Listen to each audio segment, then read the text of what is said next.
to the Art of Adventure podcast. This is episode 236 with fishing legend Oliver White. The Art of Adventure podcast is the podcast that helps you travel the world, run your business, and embark on an epic quest. I'm your host, lead explorer, and guide Derek Loudermilk. Go to derekloudermilk.com to check out the show notes for this episode and all our other episodes, and check out the latest Adventure Quest. Adventure Quest 2019 is in Ireland. We've rented a private island with a castle on it, and we're working on some amazing adventures. So would love to see you there, have you there. If you've been thinking about going on one of these, we've had 3 of them. They happen once every 10 months or so at this rate. So if you haven't been yet, maybe think about coming on this one in Ireland. So on today's episode, we've got Oliver White, and he has carved this unique place for himself in the fishing world. He's known for going to far off places and catching fish that have never been caught. One of his success stories is in the town of Rewa, Guyana, where he helped the local people establish a fishing community, essentially sport fishing, where they catch one of the world's largest freshwater fish. And he made a film about that, which won a Sundance Award. It's called Jungle Fish.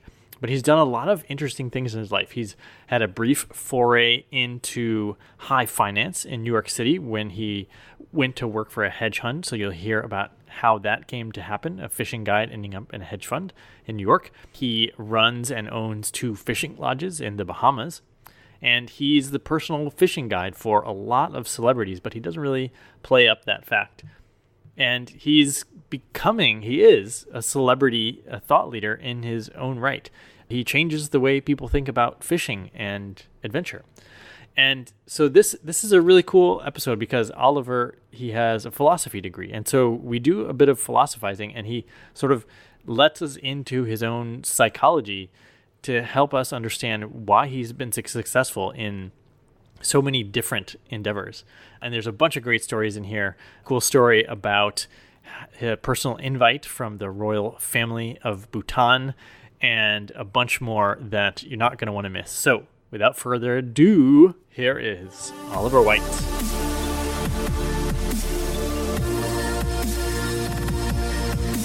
Welcome back to the Art of Adventure podcast. I'm here with Oliver White. Welcome to the show, Oliver. No, thanks so much for having me. This is going to be really fun. And the first thing, which I thought would be a unique place to start, is you're known for catching fish that haven't been caught before and going places to fish that haven't been explored before. And you're primarily a fly fisherman. And forgive me because I'm not a really fisherman myself. But what is that process like when you say, okay, I want to go try to catch a fish that's never been fly fished? Yeah, absolutely. So in general, everything I feel in the world has been explored to some degree, but the fly fishing component does create a new variable and challenge and kind of creates an opportunity to go catch a species in a method that may not be established. And for me, fishing in general, part of the enjoyment is solving the puzzle and figuring out, how to do it. And I specifically love to fly fish. And so that's what I do. And when the opportunities arise to go explore something new and try to crack the code or improve the process, that's when I get the greatest enjoyment out of what I do. And the way I like to explain it to people is every day that you fish for anything, it's like reading a book, and you file that book away in your library. And so now, after 20 years of fishing and traveling the world, I've fished so many days. So I've read so many books that I've filed away in this library. And every day that I go out, I have more information to pull from to help solve the next problem. And then you build and build and build on that. And it's really kind of remarkable how the thought process is. And I've realized it not in my own fishing so much, but as I train other guides and other people, and they wonder how I make a decision to do something. And my brain works. And I was in another place 7 years ago, and the moon and the tide were acting a similar way, and this is what worked. And you start to pull from this information almost subconsciously, and it just kind of continues to evolve. And you combine that with this exploration factor, almost always what I'm using there is local knowledge, right? The indigenous people in these remote parts of the world, because almost definitionally to be exploring to any capacity means that you're going to go somewhere a little off the map, and that usually means finding some indigenous people.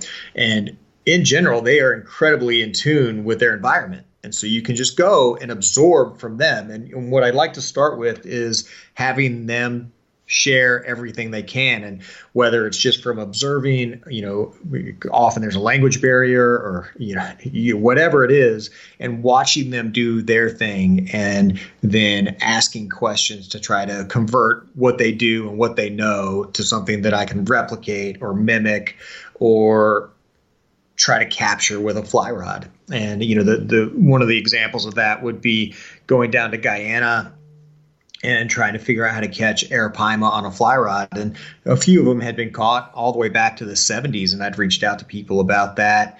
But there was not like an established method or technique or flies or anything. But as we got into the interior of Guyana and the jungle there, the locals know everything there is about the fish. So they could find the fish. They would tell me how they would catch them. They knew what they would eat. And then we could sit there with a fly rod and a vise and create something that would work to replicate as near proximity. And we're successful in that and helped establish that as a sport fish that 10 years ago no fly fisherman knew what an Arapaima was, and now it's kind of a bucket list trip for everybody. Yeah, there's so much that goes into that. The Arapaima, they're a big fish, and Guyana is in South America, right next to Venezuela and Brazil, I think. Correct. Yeah. And so, is this fish like limited to a small ecosystem in the jungle there? Yep. So Arapaima are the largest scaled freshwater fish in the world, right? So they can be massive. I mean, they've been netted up over 400 pounds. They can be 8 feet long. We're catching them on a fly rod. A small one's 100 pounds, a big one's 250. They're a living fossil. They haven't changed in over 200 million years. They're native to the Amazon basin. And so you can find them throughout the Amazon. I mean, there's a healthy population in Brazil. They've been found in Peru and Ecuador, Guyana, Suriname, that little corner of the world. But they also have been almost wiped out anywhere that there's pressure from man. They're incredibly good to eat, and they're one of the few, if not the only fish in the world, I don't know of any other, that is what's called an obligate air breather. There are other fish that can breathe air, but this is a fish that actually must come up and breathe air. And so they're huge, and then they come up and breathe air. So they're really easy to find. And because they also must come up and breathe air, if you put them in a net, they can drown. It's kind of strange to think of a fish drowning, but that combined with a big fish that can feed a lot of people that tastes good means that in most places where there's human pressure, they've been eradicated. And that's partly what made this Guyana program so successful. Not only was it a remote village where they had a healthy population, but we were able to help teach those villagers how to run a fly fishing operation, how to be guides, how to do hospitality. And it was a community-owned project. It wasn't outside foreign investment. It was actually a locally owned and operated deal. And as the community benefited economically, what we found is they become ardent conservationists. And when they can start putting money in their own pocket from doing this sport fishing, where you're catching these fish and taking their picture and letting them go, the end result was they became very active in conserving their resource and protecting the fish. And so the population is actually healthier now than it's been in kind of anyone's recent lifetime. And was this a project they started on their own and you found out about it, or how did you get involved or connected? Yeah, absolutely. Really, I went down kind of just on an adventure. I'd heard that this fish existed and wanted to go try to figure it out. And one of the companies I work with, Costa Sunglasses, they had found out and they sent me down actually and sponsored the whole thing. And we made a little film called Jungle Fish. And what happened was, as we really became enamored with the people. I mean, we went down for a fishing adventure, which we found, and that was what we expected. Man, what we didn't expect was we found an amazing culture of people and an amazing place, and we felt that there was an opportunity to help. And so really myself and a gentleman named Al Perkinson, who was the VP of marketing there at Costa Sunglasses, formed a nonprofit called Indifly with the mission of using fly fishing as a tool to help indigenous people kind of all over the world. And the first one was there in Guyana in Rewa Village. And we invested our time and we raised a little bit of money and put in some infrastructure, did some training. I actually brought one of the natives to the Bahamas and he lived with me there for a little while to kind of see how to run a fishing lodge.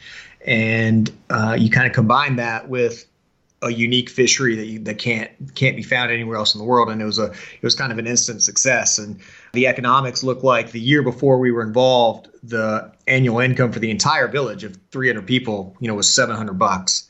And, this year they'll have a top line revenue of about $120,000 of people coming through and fly fishing alone. And what that translates to is multi-generational impact and improvement of quality of life. And so the whole village has benefited, and they now have better healthcare and better education and solar power and internet even here in the middle of the jungle. And it's been a remarkable, touching, and successful story to watch this village take control of this land that they owned, and without having to do anything extractive, which is really what everyone around them is doing, have created an incredible economy that they can really continue to do in perpetuity. It sounds like such a perfect situation. Is there anything that you have to watch out for or be careful with something like that? Oh yeah, of course, right? Nothing's quite that easy. And so with all of that, there are negative repercussions, right? With newfound wealth comes, alcohol and tobacco. And, with internet, it's now they can compare themselves to other parts of the world that they had no exposure to. And then that's real, right? Those risks are real. And there's always a concern about having a negative impact by coming in and bringing foreigners and exposing them to things like that. And it certainly has happened to some degrees. We're very engaged with, the village council and communicating of risk and benefits and really, we're there to be helpful, but they get to make their own decisions even when we think they're mistakes. We kind of let them stumble through and then try to pick up the pieces. And even with that, there are young men smoking and drinking now, which didn't exist before our involvement, which I do think is a direct negative impact of our involvement. And the offset to that is it is still the lesser of the potential evils. Capitalism was encroaching on this village, and they had to figure out a way to participate in the economy. And every other village around them had sold the timber rights, sold the mining rights, and ultimately destroyed their natural resource, which is the only thing they've ever known. This community owns 200 square miles of rainforest that the only thing that we've asked is that they don't do anything extractive. So with this little investment of time and resources, sure, there's some negative impact, but at the same time, you've protected a little oasis of rainforest as a result, and that they can still stay connected to their heritage and culture because they're really not doing anything that different. They're just taking people to go catch this fish in a different manner. What are the local people asking from you, or what kind of advice are they seeking from you? It's varied over time. And at the moment, we started this project in 2011. And so as we get into it now, our main role as IndieFly as an organization is really to continue to help with the marketing and kind of booking of people, right? So we do handle the inflow of inquiries. If somebody wants to go down there and fish, I'm going to answer the questions. I'm going to help them figure out all the logistics. We will collect their money here in the States, and we figure out how to get it down to the bank, which is a 2-day journey from the village and all of those things. And then what they really focus on are the operations, how to run the business.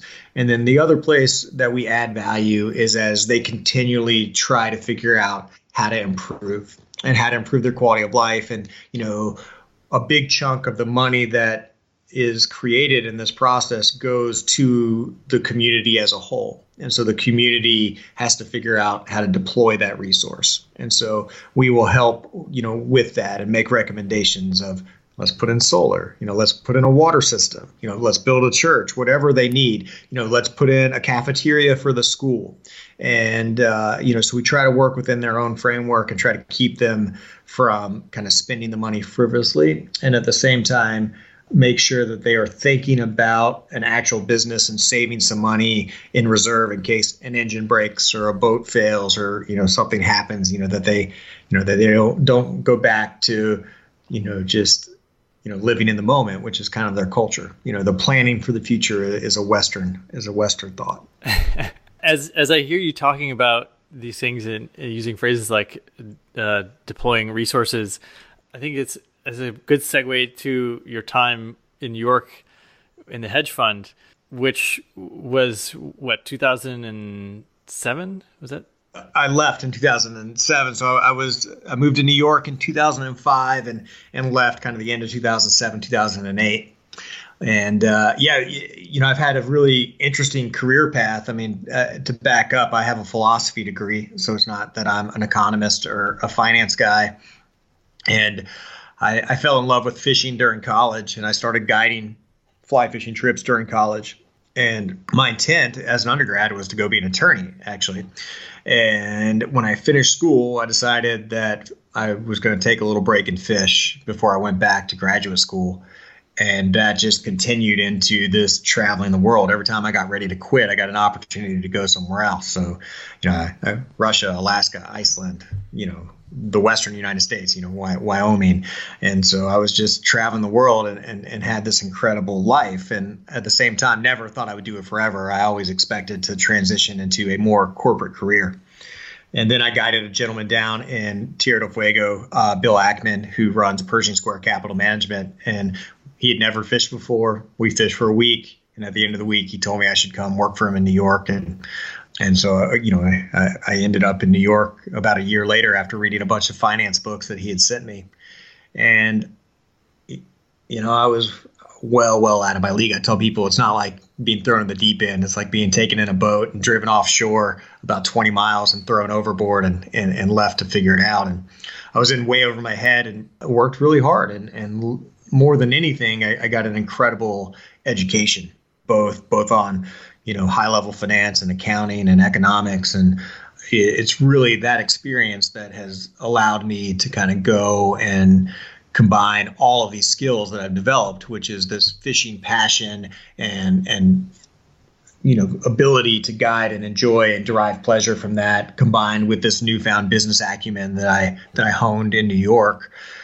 And it's created an incredible opportunity for me to do both of those. I'm an entrepreneur. I'm an investor and a partner in some fishing lodges in the Bahamas. I started this nonprofit with some people where I can kind of use those skills to do good. I still guide, I write, I do some filming, and ultimately I get to make a living, doing the thing that I love most in the world. And how do you view, looking back, more than a decade ago now, given that time distance, how do you view that moment in New York? Yeah, absolutely. I think, for me at least, it's always the hindsight and looking back where you can really understand the value of various experiences. I think I certainly underappreciated my time in New York and how rare and special that experience was when I was there. I was just in New York a couple weeks ago having lunch with Bill, and so went by the old office and back in the city, and it is such an incredible contrast to my life now that it's really hard to imagine that I did that. And even more difficult for the people that know me well is I loved my New York experience. I mean, not only did I love the job, I mean, it's an incredible thing to show up every day and work with brilliant people. And that was certainly the case. I mean, every day just very intellectually challenged and pushed. And man, it was that alone was an amazing experience. But the city itself I mean, it's very cliche, but there's so much energy, and more than that, there's so much passion. And as I look back at my whole life now, the things that I think are really important are passionate people or interesting people. And it really doesn't matter what they're passionate about. And New York seems to attract a lot of people that have deep passion in something, and usually things that are not on my radar. So it's even that much more interesting for me to interact with them. So without a doubt, it was a very formidable experience on the type of person that I am now. And at the same time, I don't know that I would be capable of doing it again. Right. It was good to do it in my 20s, and it was good to grow from that. And it was a great learning experience. And I think everyone should have some New York time in their life. But I think that time in my life is well past. And so what is it about you that allows you to succeed in such diverse experiences from adventuring to running a business to being in a hedge fund in New York? Yeah, I wish there was a magic code there. I don't know. I don't feel that I'm particularly special in anything there. I do. I'm competitive. I like to win, and I like to be good at things. I push very hard. When I get into something, I'm all in. I just love to consume and get better, and I love to be challenged. I'm certainly willing to put in the effort, and I've always worked hard, and I think that goes a long way. And another thing I learned from New York is it's an incredible place because it's a true meritocracy once you're inside the doors, right? There's a big gateway for a lot of those careers of having the right pedigree. But once you've kind of gotten past the gate for whatever reason, you truly, it is a meritocracy. No one cares where you're from or where you went to school or what you studied. What they care about are your ideas and the way your brain works, which I found incredibly comforting. But the other side of that is it's a lot easier when you enjoy people and working with people. And although I really consider myself a loner, right? I don't think of myself as very social. I do enjoy people, and I get along with very diverse people. And I think, being approachable and being open and being genuinely interested in other people helps facilitate a lot of things in opening doors. And, for me, that meant, somebody else at the hedge fund, kind of taking me under their wing, right? When I first got there, all these other guys all had Ivy League educations. They had all worked really hard, and that was the path they were fighting for, and they had won. And then I show up as the fishing guide with a philosophy degree, right? It's kind of a letdown for them in a lot of ways. And, for the most part, several of those guys couldn't be bothered. They didn't want to spend time educating me with something that, in theory, someone in that position should already know. But two of them in particular, Paul Hillel and Mick McGuire, they took me under their wing and really helped educate me. And, I think a lot of that is well beyond anything other than just being able to make friends wherever I go, right? And it might have even started as a kid. My dad was career military, so we moved constantly, right? So I can remember, just crying as a kid because, we made friends and now it's time to move somewhere else. And so I'm not sure if that's part of it or maybe that just triggered the wanderlust or, that restlessness that I have. But it's interesting that you say that. I had a college roommate who was a military kid, and he was so good with people. And whenever we needed him to talk to the landlord, he was the one we were like, go talk to the adults because you've got great rapport. And his military family sort of helped him connect with people. But I've also heard that can hinder people or that they don't feel like traveling anymore. So I'm assuming that your family must have been pretty close for you to be able to enjoy that military life experience. I have two brothers. We're the three of us are very close, and my parents were close, and it's weird, right? I just had my first son, and I wrestle with that. I think there's a lot of value of having a home and having roots and having these lifelong friends, and part of that is I see it in other people and I appreciate it, but I don't have that myself. And then I also find incredible value from this incredible array of experiences that are available by being nomadic and bouncing and adapting all the time, right? I mean, I can move comfortably from the jungles of Guyana to the jungles of New York City, and those two extremes. And I mean, I love that contrast, and that ability to kind of move between them, I think, is a valuable skill that I watch a lot of people lack. And now that I have a son, my wife and I wrestle with, what do we want our life to look like? And we don't have the answer. So I'm getting ready to drag him down to the Bahamas next week for a start. So, what are some of the things that you want to make sure that he does get the opportunity to experience? I think all parents probably, the goal is to kind of create a better human being than yourself. And all the things that I value in the world, I want to expose him to. And for me, a big part of that is in jeopardy right now. And some of that is just the idea that there's still wild, pristine places left in the world, right? I mean, the environment is changing and not changing for the better. And these things that I find incredible pleasure and happiness from are at risk. And so not only do I want to show him those things, but kind of show him how fragile they are and how important it is to do your part and to try to protect and save those things. I also I've had a lot of things happen to me in the world, and not all of them are good. But at the same time, I genuinely believe people in the world are good, and I'm really put off by the fear of other cultures. And I want him to grow up and be comfortable in all these different places and comfortable, approaching people and not this kind of brashness and standoffishness that I see kind of festering in America at the moment. And I think those are important skills. And people are genuinely afraid of things they don't understand or don't know. And so the more you can be exposed to, the easier it is to make those decisions, I think.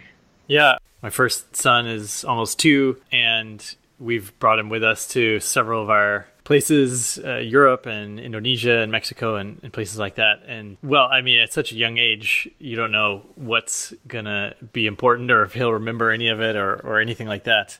And really, he's got no choice but to come with us. But it is something that I think about, if I'm to stay put, then he can build these lifelong friendships. But so you had your brothers and they were sort of coming along with you wherever you guys were moving. My college roommate had 2 brothers as well, similar. Do you think you said about you're so competitive, you like to get better at challenges? Were you competing with your brothers physically, intellectually growing up? Yeah, I think always, right? I was the oldest, so I had the advantage there. But yeah, I mean, we certainly, from sports and to whatever degree academics as well, but always competitive. And as I got older, I'm still competitive, and I still like to win, in group event type things. But a lot of it is still self-imposed and self-driven competitiveness. It's a desire for self-improvement more than anything. There's self-imposed challenges and goals and barriers. And then, who knows the psychology of where that starts from. I don't know if it's, competing for attention amongst the brothers or what, but I have the 3 of us, we're all very eclectic, right? So, I mean, I do whatever it is that you want to define what I do. My middle brother is a pilot. I mean, he flies C-17s for the Air Force and flies for American Airlines. And then my youngest brother plays poker for a living, right? So we all are pretty all over the map. And, I think that says a lot about how we were raised, which is really just to do what you're excited about doing but do well at it. And all of us, do pretty well in, a very eclectic mix of careers. So when it comes to something like your lodges in the Bahamas, do you define, like if you're feeling competitive or defining a challenge, do you pick some particular goal, or how do you say, like, okay, I'm going to shoot for this, I'm going to try to win or try to be the best that I can when it comes to something as complex as running a lodge? Yeah. Great question. And part of that is the general challenge of doing what I do, which is looking holistically and like big picture, right? I mean, is one and to be, a successful, recognized enterprise, right? So when people want to go fishing in the Bahamas, I want them to think of Abaco Lodge and Bears Lodge as the place to go, right? I want those to be in the top things rolling off people's mouths of that's the best of the best. And then to achieve that means that you also have to do all these other smaller goals to get there. And, and included in there is how do you run a successful business in a space that's generally not very conducive for that. And so, there's the business side, there's the experience side, there's the employee management side, there's the marketing side. And that's how I derive a lot of pleasure from doing that is, it's not a linear path to success. I think there's a quote from you that says fly fishing is about increasing your opportunities. Does that philosophy play into the business side of things for you as well? Yeah, I think absolutely. These conversations like this are great because they kind of force you to be introspective and think about things as people, fire things away. And one of them that I think about is, I think one of the things that I've done differently than others that has been helpful is taking good calculated risks. And and you could go back to that. Going to New York was a good example of that. I mean, I was kind of on the top of my game and a rising star as a young fishing guide. And, I chose to quit and go to New York and do this hedge fund thing, which I didn't know what that really meant or understand. And I even moved to New York without even negotiating a salary. I just kind of showed up. I really had no idea what I was doing. And it seems a little reckless if you look at it from afar. And if you really dig in, for me, it was, I'm going to go to New York. This guy was interesting. I think it'll be a worthwhile experience, even if it's a bad experience, right? The worst case scenario was I go, I hate the job, I hate New York, and I walk away and I go right back to doing what I was doing. It means I missed one winter guiding in Argentina and I was right back in the same spot. That's a pretty capped downside. And the upside was a full lottery ticket. I don't know what happens.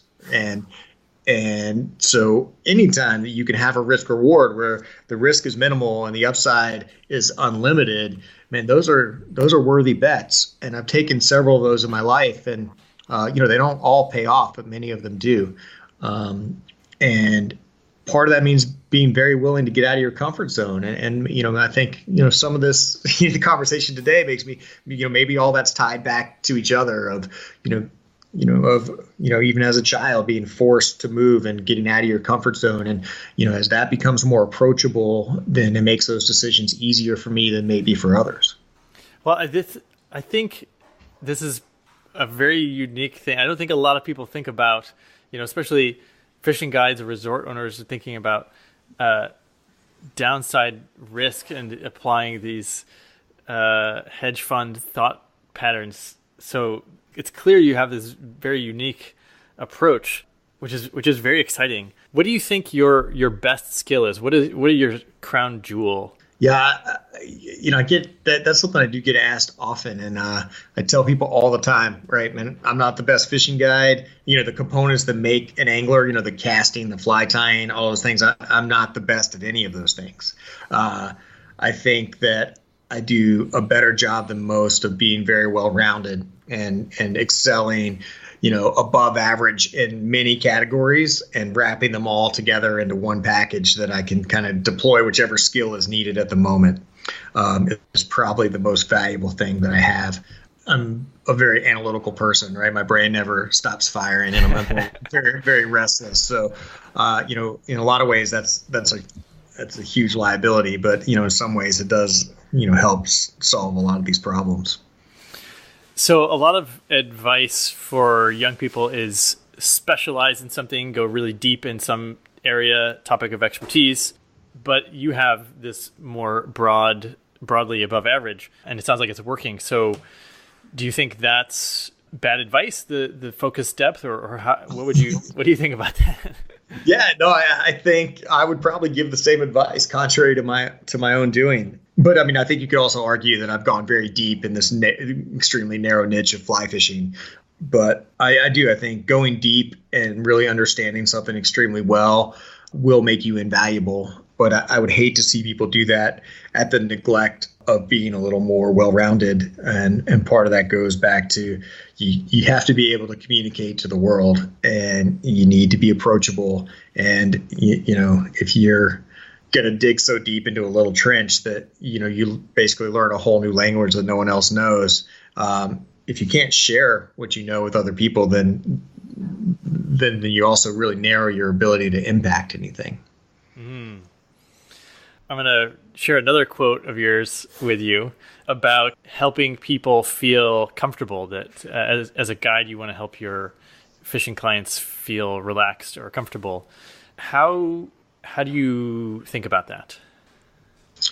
Yeah. I don't know where you got so many quotes on me there. So, but as I think about guiding, there are a couple things that I think I view differently. I think most fishing guides, or most people, when you think of a fishing guide, that they think of that person's job is to, help that person catch fish, and that is certainly a component of it.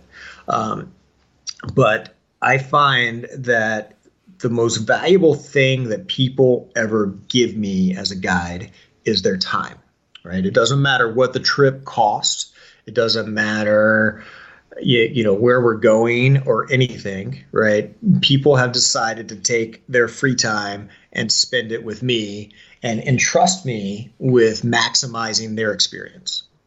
And I think a lot of people don't really know what they want, right? They're looking for an idea, and they're trying to generally escape from their life. And it's a very male-dominated sport, for better or worse. And that is slowly changing. We're getting more women participation. But, I think there is a general idea that, I think most young boys and dream of this idea of being able to fish or spend their life outside. It's a great vicarious thing that I can offer people. And so you want them to get out of their comfort zone. You want to push them a little bit, but not too far. You want them to be comfortable, right? And not scared, but also growing as an individual. And you want them to be relaxed. Generally, the type of clientele I have, they're very successful in what they do, and they're not used to being told what to do. And they're not used to not being in charge. And so you want them to not feel like they have to perform or impress me, right? This is about them and their experience. And I think all of those combine to just an incredible relationship between the client and the guide, because oftentimes it's the only time that they get to be treated normal, right? I mean, I take a lot of people that run big, huge businesses or very influential and powerful and famous people. And, people don't give them a hard time. People don't talk shit to them when they're making mistakes, right? They're used to people always wanting something from them. And so that ability to kind of treat them normal is a great relief and very comfortable. And I think that's why you often, as a guide, become, very friendly with people that you, in the long run, have spent very little time with. So I'm not a fisherman. Can you, and I've tried it. I lived in Bozeman, Montana. There's great rivers up there, and a lot of people fish. And I had a fly fishing rod that someone gave me, and I went out, and it didn't click for me. So why do people love fishing so much? Sure. There's two things. One, I think of fly fishing kind of like playing a guitar. You have to invest a lot on the front end to be able to produce something, right? So it's really hard just to pick it up and enjoy. I don't play guitar either. Yeah. But what is the attachment to fishing as a whole? And I think there's a very primal satisfaction of fooling a wild creature to eat something that they're not supposed to and being connected to it with a piece of string, right? I mean, there's something very, it's just an incredible feeling to, like, man, I got him, right? I fooled that creature in its element to do something it was not supposed to do, and now I'm attached to it, with this tiny little piece of string, and there is just a basic basic joy that comes from that, and you see it in children when they catch their first fish, right? There's something really exciting and innate, right? It doesn't have to be taught, it's just there. And the good news for fly fishing for me is it's also a very cerebral deal.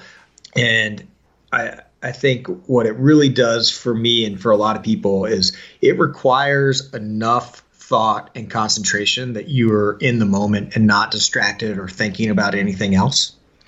But at the same time, it is not so much that it's taxing. So it's almost the whole time you're fishing, you're in this moment of zen, of you're concentrated but not pushed. You're not frustrated, and so it's just kind of this calm. And there's this incredible rhythmic, relaxing nature of the fly cast itself that I find quite therapeutic. And I think you combine all that, and now for me, it's segued into the travel and the adventure and the cultures, and the fishing is really the thread that ties that together. And I think what you find is basically fishing is this infinite curve, and you have to get semi-proficient to enjoy it, but then you can choose how far down that curve you want to go. But you'll never reach the end. You continually improve and evolve as an angler forever. So, there's this, constant improvement and challenge and ability to keep learning that, pushes you forever, and you'll never find the end.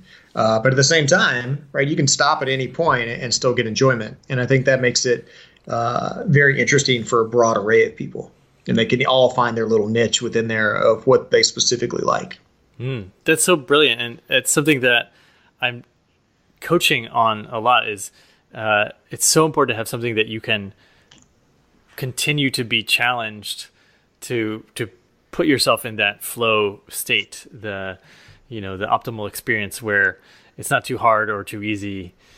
One of my favorite books. I'm sure you're familiar with, and I'm sure there's a lot of fun analogies between flow of the mind and flow of rivers. And so given that you're a philosophy major, sure, do you have any of these mental analogies that you're making, like with river and psychology and stuff like that?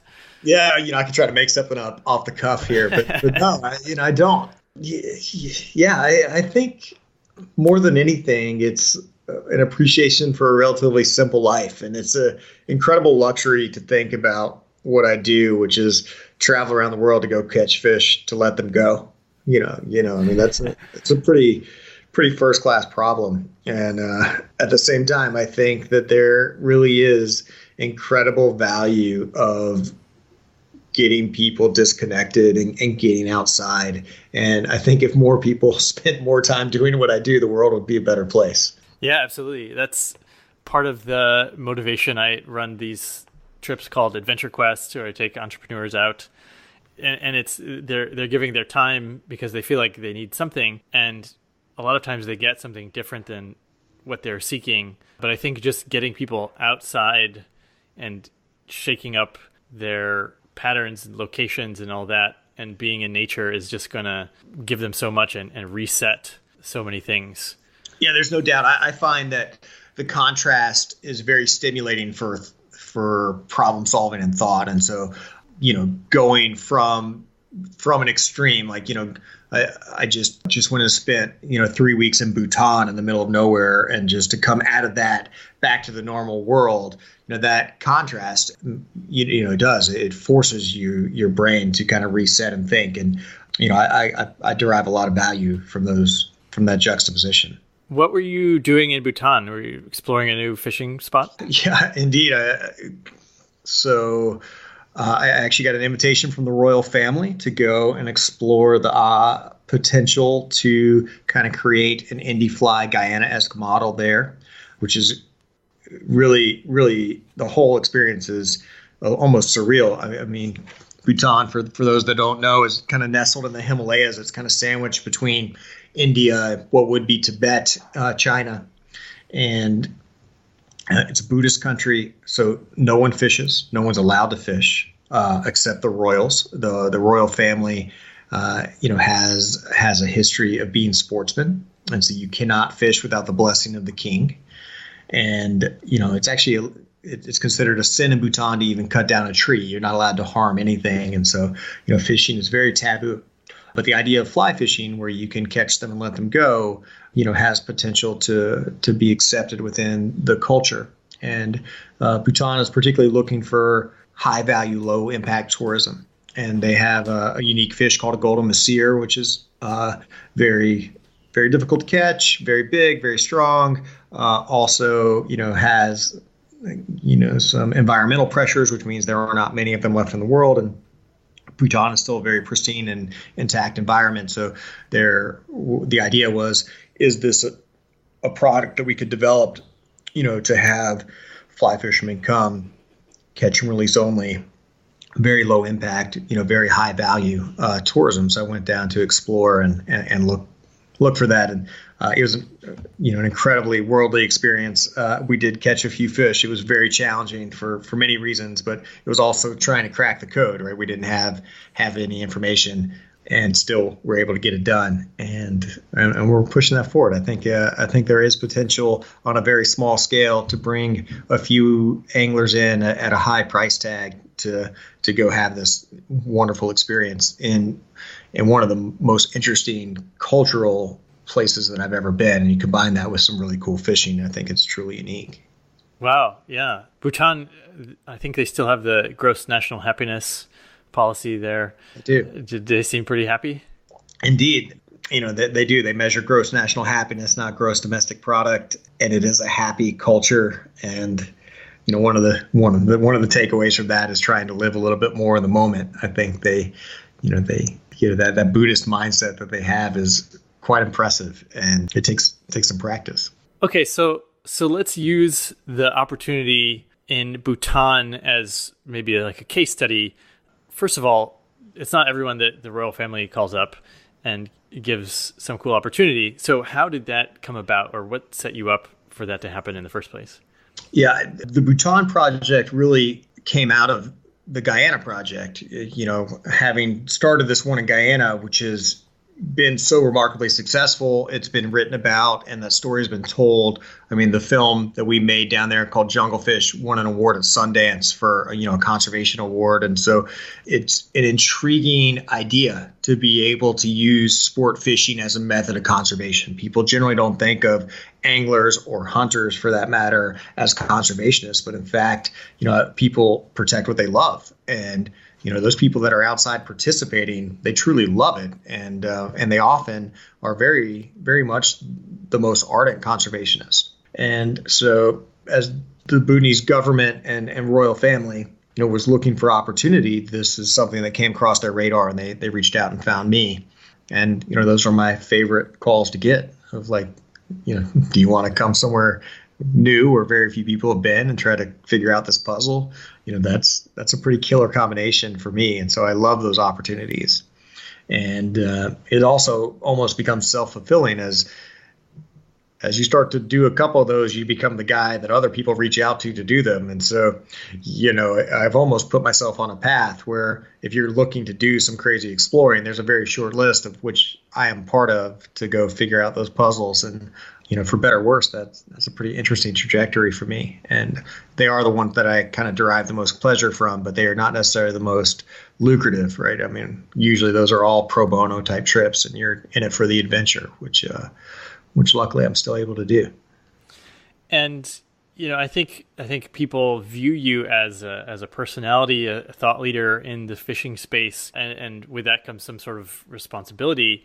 How do you view your own position where people are looking to you for guidance and inspiration and things like that? Yeah, in a lot of ways, it's really uncomfortable. That was never an aspiration of mine to be a public figure of any kind. I really, I was just chasing my own desires and dreams.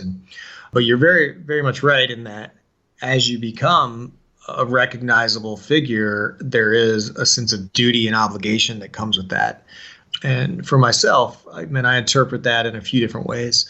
One is no one in life gets to where they are on their own, right? I've had some incredible mentors, and I've had some incredible people go out of their way to help me be successful. I mean, Bill Ackman is the easy example there. And so when I look at people like that, and I can continue to use Bill as an example, one of the things that I admire most in people is their willingness and energy that they put into helping others. And so I take a lot more time than I probably should, answering all these silly Instagram questions of, hey, I want to be like you type thing, and try to encourage people. And, I think most of those are probably a waste of time, but, every now and then maybe you find somebody that is really going to resonate with and help push them to do something, because I think it's unique to be able to pursue something you're really excited about. And I do think there's opportunity there. And I also think with that is this need to give back. And that's part of what IndieFly is for me, is an ability to take my unique skill set and deploy it to people and do good in the world, right? And do good in the world just for the sake of doing good, going down to Guyana and investing all this time and figuring out how to finance their own infrastructure so that they can own it and they can profit. I mean, it's in direct competition to what I do for a living, where I, build and run fishing lodges as a for-profit business, but to be able to go and do that in these little remote places and let the community own it and the community benefit completely, it's my favorite thing that I do.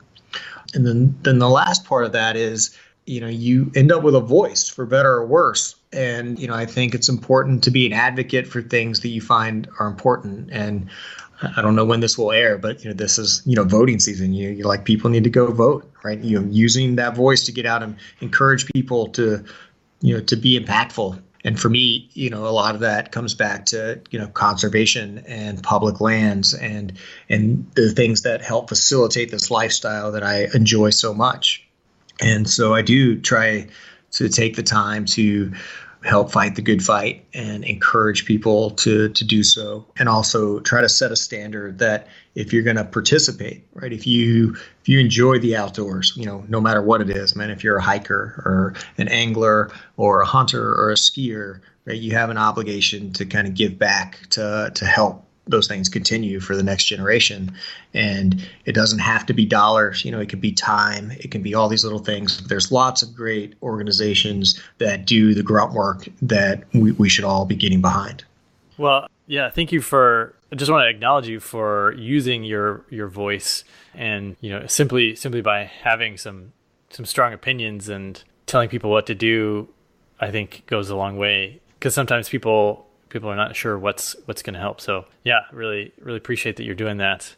And let's wrap with maybe a fishing story. Is there a time when, like, you were trying to catch a fish and you had to bring as much creativity and figure something out, and then there was some sort of aha moment? Could you maybe share a fishing aha moment? Yeah, sure. We'll just kind of keep it in line and talk more about the Arapaima in Guyana, because there was definitely that there, and it was almost by luck. So, this is a giant fish, and they're predaceous, so they eat other fish. So we very quickly started tying a fly, which is, the lure that a fly fisherman would use, that looked like a fish. And we were getting interest, like fish were eating it. And we, the fly was, it was probably like 12 inches long. And so that meant that we were fishing two hooks that are offset, with the idea that if you ate the back, you'd get them on the whole thing, you get them on the front hook. And, so we'd have these fish eat, and then they would jump, and we'd think we had them, and they're pulling so hard, and doing everything you can as an angler, and it all feels right. And then it would just come undone over and over and over again. And we tried different, we had something that they were eating, but we weren't closing the deal, right? So we were getting the fish's interest, we were getting them to eat, but we weren't able to actually land them and touch them, which is the ultimate goal. And really counterintuitive, we were in the jungle, we're on a several week mission, and we started running out of stuff. So what we ran low on were hooks. And so we started tying our flies with just a single hook. And that was the moment that it all changed. And so all of a sudden we were doing everything we were doing before, but we were able to hook the fish and land the fish and touch the fish. And that was the one component that changed. And it wasn't even a thought process of why would we do that. It was an after the fact, why did that matter? And why was that the thing that helped? And the answer to that is An Arapaima is in the class of fish that means bony tongues. So they have this big triangular tongue in their mouth, and they're a suction feeder. So they would take the whole fly down and they would crush it on their tongue and just hold it. So you would feel with the two hooks that you had this fish, and he's just holding the fly in his mouth. And when he jumped, he would open his mouth and just let go. And when we had the two hooks, as they're sliding out of their mouth, the idea is that a hook would get purchased. It would find some piece of soft tissue to get buried. And their mouth is so hard that with two hooks, they would both be pulling, and the pound of pressure you're putting would get dissipated between the two, and that was insufficient to set the hook properly. So it wasn't until we got down to one hook, because they were eating the whole thing. It wasn't an issue that they would only get one hook in their mouth. They'd have both hooks in their mouth. So when you had one hook and you would pull with the same pound strength, that one hook would be able to get buried in their mouth, and we'd be able to catch them. Wow. And I think of that as an example all the time of, the problem solving, as an angler and as a guide. We're sitting there trying to figure out this puzzle, and, we learn by mistake more than anything, but that's okay. Wow. So it was just the physics of it. Yeah. Wow. So cool. Wonderful story. And wonderful, Oliver, having you as a guest. It's been so much fun. Really, really enjoyed you coming on the show. Where can people find you online and find out more about what you're up to? Yeah, these days Instagram is pretty good for me. I try to keep people in tabs of where I am in the world. It's just Oliver White Fishing on Instagram. And I do have a website as well, which is also Oliver White Fishing. And either of those will help you keep tabs on me. Brilliant. Thanks, Oliver. Thank you so much.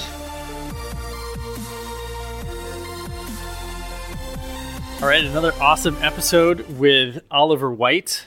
I love how the different aspects of his life, the philosophy, the time in New York, the fishing, that all bleeds into how he thinks, how he acts, how he calculates risk and opportunity. And I think one of the best things for me was hearing about why fishing is so great, why people love it so much.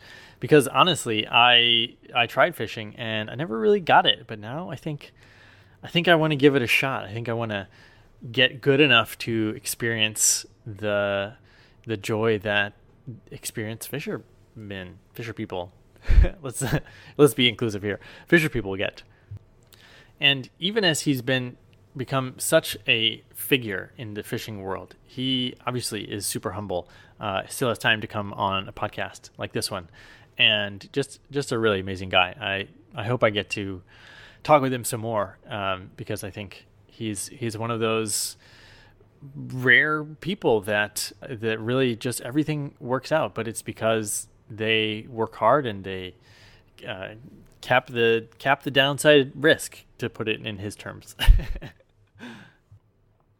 All right, and if you have been listening to the show, and you might have noticed that we took a little pause for a while. I was busy launching another book, Activate Your Life. You can find that on Amazon. That's a collection of 50 coaches. I brought 50 of the world's best coaches together, and they picked their favorite coaching exercise, and each one submitted that as a chapter to this book. So check it out. It's a #1 bestseller in the self-help category on Amazon. And if you haven't subscribed or rated the podcast, this podcast, Art of Adventure, in iTunes, I would love for you to do that. Helps boost the show up in the rankings. And when you leave a review, it does two things. One, it shows me what you're enjoying about the show, and it's feedback as well. And it also helps other people find out about the show. So thank you so much for doing that. If you haven't already, I'm just going to assume that you're going to go and do that right away if you haven't. And that is all for today. So now it's your turn to go out there and be adventurous.